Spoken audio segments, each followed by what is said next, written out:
वैदिक व बाद वैदिक काल में लौह प्रौद्योगिकी एक कहानी के रूप में।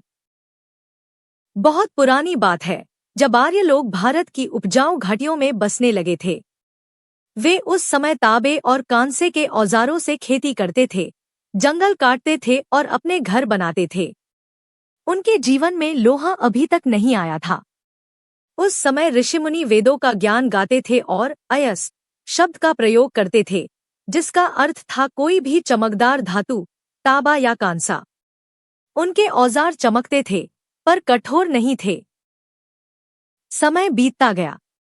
लोगों की बसाहट गंगा घाटी की ओर बढ़ी। जंगल घने थे, जमीन उपजाऊ थी, लेकिन उन्हें खेती योग्य बनाने के लिए मजबूत औजार चाहिए थे।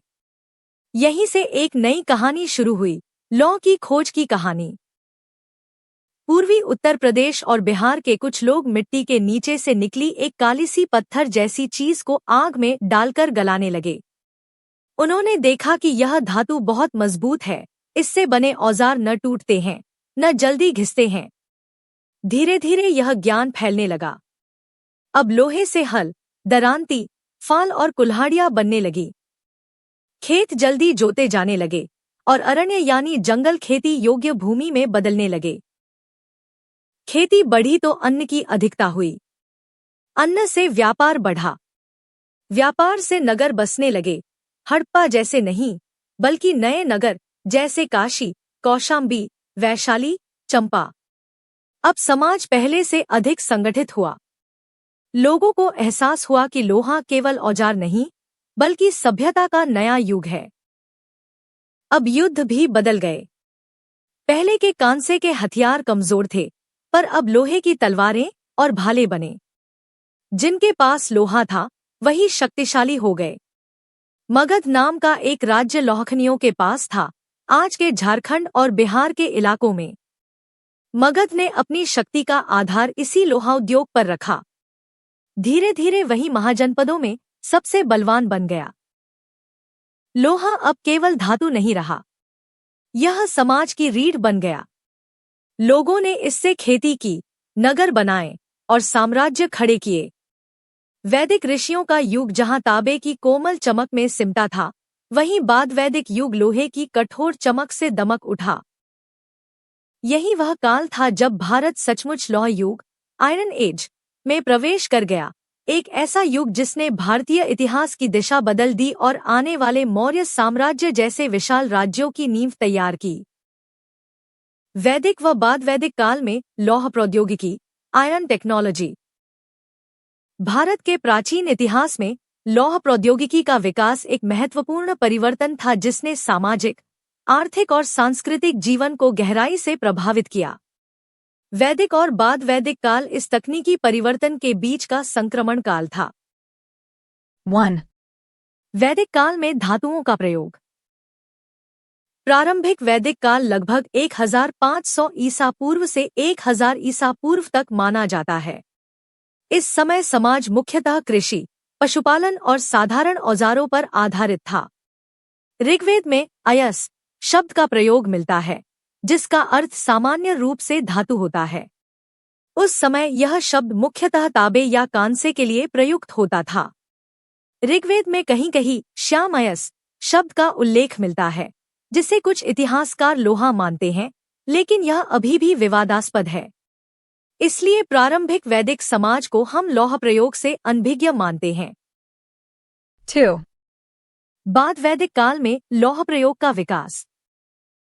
बाद वैदिक काल लगभग 1000 ईसा पूर्व से 600 ईसा पूर्व तक का काल है। इस काल में लोहा एक प्रमुख धातु के रूप में सामने आता है।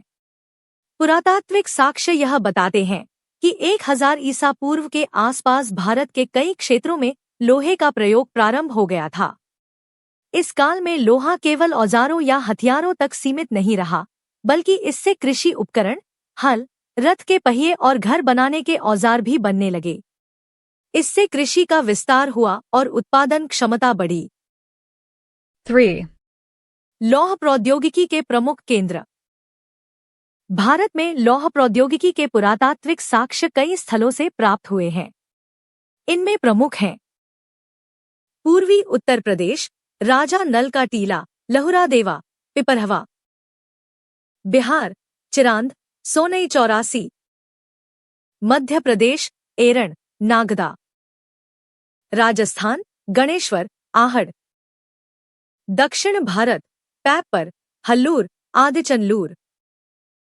इन स्थलों से लौह के औजार, भाले, तीर, तलवारें और कृषि उपकरण प्राप्त हुए हैं, जो यह प्रमाणित करते हैं कि इस काल में लौह उद्योग काफी विकसित हो चुका था।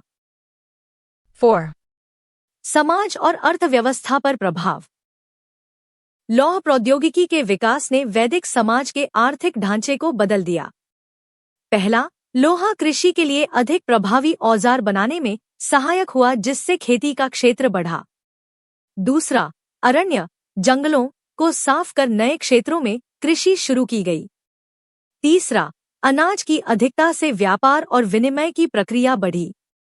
चौथा, लौह हथियारों के प्रयोग से जनजातीय संघर्ष और युद्ध अधिक प्रभावशाली हुए। पांचवा, इससे नगरों और महाजनपदों के उदय का मार्ग प्रशस्त हुआ। 5. लौह प्रौद्योगिकी और राजनीतिक विकास। लौह युग की शुरुआत ने राजनीतिक संरचना को भी प्रभावित किया। लौह औजारों के उपयोग से कृषि में अधिशेष उत्पन्न हुआ, जो राज्य निर्माण की आर्थिक नींव बना। महाजनपदों का निर्माण इसी काल में हुआ। मगध महाजनपद की शक्ति का प्रमुख कारण गंगा के दक्षिणी क्षेत्र में स्थित लौह खनियां थी, विशेष रूप से चोटी नागपुर और सिंहभूम क्षेत्र की। लौह संसाधनों ने मगध को युद्ध और निर्माण दोनों में लाभ दिया। 6. तकनीकी पक्ष। प्रारंभिक लौह प्रौद्योगिकी में धातु गलाने की तकनीक पूर्णतः विकसित नहीं थी। धीरे धीरे भारतीय कारीगरों ने लौह अयस्क को गलाकर शुद्ध लोहा तैयार करने की विधि विकसित की। लोहे के औजारों की विविधता और उनके उपयोग से यह स्पष्ट होता है कि उस समय भारत में लोहा गलाने, ढालने और गढ़ने की तकनीक उन्नत स्तर पर पहुंच चुकी थी। 7. सांस्कृतिक और प्रतीकात्मक महत्व। लोहा केवल उपयोगी धातु ही नहीं रहा, बल्कि धीरे धीरे इसका धार्मिक और सांस्कृतिक महत्व भी बढ़ा। यज्ञों में लोहे के औजारों का प्रयोग होने लगा। बाद के ग्रंथों में शस्त्र और अस्त्र का प्रयोग लौह से निर्मित बताया गया है। 8. निष्कर्ष। वैदिक काल के उत्तरार्ध में भारत लौह युग में प्रवेश कर चुका था। लौह प्रौद्योगिकी ने भारतीय समाज की दिशा बदल दी। इससे कृषि, व्यापार, नगरीकरण और राज्य निर्माण में तीव्र प्रगति हुई। यह काल भारतीय इतिहास में तकनीकी और आर्थिक रूपांतरण का युग था, जिसने आने वाले महाजनपद और मौर्य काल की नींव रखी। Please like, subscribe and comment.